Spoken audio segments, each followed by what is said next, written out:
नमस्कार दोस्तों, आज लोकसभा के दूसरे चरण के चुनाव के लिए प्रत्याशियों के नाम वापसी का समय समाप्त हो गया।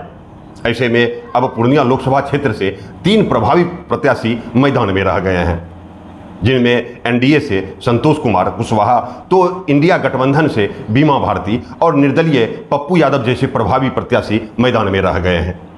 लेकिन सवाल आपके मन में भी उठ रहा होगा और कहीं ना कहीं मेरे मन में भी वही सवाल चल रहा है कि पूर्णिया के सांसद कौन होंगे। इन तीनों प्रत्याशी में से कौन जीतेगा पूर्णिया का लोकसभा का चुनाव। यदि ये सवाल आपके मन में चल रहा है तो इस सवाल का जवाब भी आपके ही पास है। आप खुद इस सवाल का जवाब ढूंढ सकते हैं। आज जानते हैं कैसे? तो सबसे पहले आपको यहां यह तय करना होगा कि आपको सांसद के रूप में एक अच्छा नेता चाहिए या फिर पूर्णिया का विकास चाहिए। पहले आपको यह निर्णय करना होगा। और यदि आपको एक अच्छा नेता चाहिए तो मौजूदा चुनाव में निर्दलीय प्रत्याशी पप्पू यादव से बेहतर नेता आपको नहीं मिल सकता है। और यदि आपको पूर्णिया का विकास चाहिए तो फिर आपको एनडीए प्रत्याशी संतोष कुमार कुशवाहा पर ही विश्वास जताना होगा, क्योंकि ये हम भी जानते हैं और आप भी जानते हैं कि केंद्र में नरेंद्र मोदी की सरकार एक बार फिर से बनने वाली है और बिहार सरकार में नीतीश कुमार ही मुख्यमंत्री पद पर रहने वाले हैं। तो ऐसे वक्त में यदि एनडीए के सांसद होते हैं तो फिर विकास के हर काम जल्दी जल्दी हो सकते हैं, जैसा कि देखा भी गया है पिछले वर्षों में। और यदि एनडीए के विपक्ष के सांसद होते हैं तो फिर विकास के हर काम में देरी लग सकती है, जैसा कि आपने हाल के दिनों में भी देखा है कि पूर्णिया एयरपोर्ट के निर्माण की देरी का मूल कारण क्या है।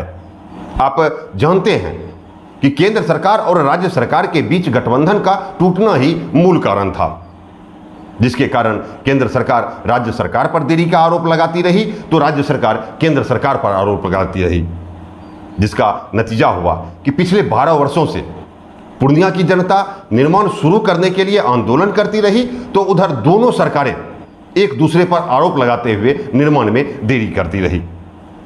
हालांकि यह जरूरी नहीं है कि संतोष कुशवाहा के सांसद बनने के बाद वे केंद्र सरकार के साथ बने ही रहेंगे। ऐसा भी हो सकता है जैसा 2019 में जीतने के बाद एनडीए से जिस तरह जदयू का गठबंधन टूट गया था, वैसे ही इस लोकसभा चुनाव परिणाम आने के बाद ही यह गठबंधन टूट सकता है। ऐसा भी हो सकता है, यानी कुछ भी हो सकता है।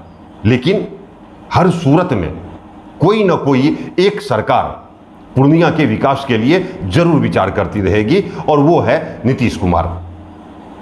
ऐसे में यदि एक बार फिर एनडीए से जदयू अलग भी हो जाती है तो भी मुख्यमंत्री नीतीश कुमार पूर्णिया के विकास के लिए योजनाएं भेजते रहेंगे, क्योंकि पूर्णिया की जनता एनडीए को ही नहीं बल्कि जदयू को ही सांसद देती है। और जैसा कि आप भी जानते हैं कि मौजूदा वक्त में जो विकास हुआ है वो या तो राज्य सरकार ने की है या फिर केंद्र सरकार ने की है। पिछले 10 वर्षों में विकास के किसी भी कार्यों में मौजूदा सांसद संतोष कुशवाहा हो या फिर कोई विधायक हो, किसी का कोई योगदान नहीं है, बल्कि यदि किसी का योगदान है तो वो है पूर्णिया की जनता का। मुख्यमंत्री नीतीश कुमार और प्रधानमंत्री नरेंद्र मोदी भी विकास की योजनाएं पूर्णिया इसलिए भेजते हैं क्योंकि पूर्णिया की जनता उन दोनों को यानी एनडीए को एक सांसद देती है। मुख्यमंत्री नीतीश कुमार यदि पूर्णिया में यूनिवर्सिटी की स्थापना करवाई, शिक्षा बोर्ड का कार्यालय खुलवाया, इंजीनियरिंग कॉलेज की स्थापना करवाई, कृषि कॉलेज और मेडिकल कॉलेज की स्थापना करवाई, तो सिर्फ इसलिए क्योंकि 2004 से 2019 तक पूर्णिया की जनता ने उन्हें एक सांसद दिया है। प्रधानमंत्री भी यदि कोई योजना पूर्णिया भेजते हैं तो वो भी इसलिए भेजते हैं क्योंकि पूर्णिया की जनता उन्हें एक सीट देती है। और यदि ऐसे में पूर्णिया से एनडीए के विपक्षी प्रत्याशी की जीत होती है तो प्रधानमंत्री नरेंद्र मोदी और मुख्यमंत्री नीतीश कुमार को भी झटका लग सकता है और फिर वे पूर्णिया के प्रति उदासीन भी रह सकते हैं। अमूमन यही बात हर लोकसभा सीट पर दिखाई दे सकता है। यदि विपक्ष के सांसद होंगे तो लाजिमी है कि वो संसदीय क्षेत्र विकास के दौर में काफी पीछे रह सकता है। इसका उदाहरण भी है कि 1990 ईस्वी में बनमनखी का चीनी मिल बंद हुआ था और पूर्णिया की जनता ने 1991 से पप्पू यादव को निर्दलीय सांसद चुनती रही। नतीजा हुआ कि केंद्र में बनने वाली सरकार पूर्णिया के प्रति नाराज रही, जिसके कारण आज पूर्णिया ही नहीं पूरा कोसी और सीमांचल के जिले ही सबसे पिछड़े हैं बिहार के अन्य जिले की भांति।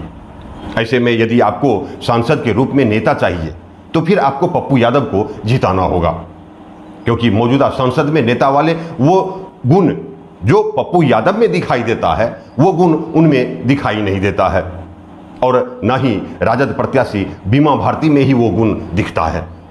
इसलिए अब निर्णय आपको करना है कि आपको सांसद के रूप में नेता चाहिए या फिर पूर्णिया का विकास चाहिए, क्योंकि पूर्णिया ही नहीं बल्कि सीमांचल और कोसी के नेताओं में इतनी क्षमता नहीं है कि वे अपने अधिकार के बल पर अपने क्षेत्र का विकास कर सके।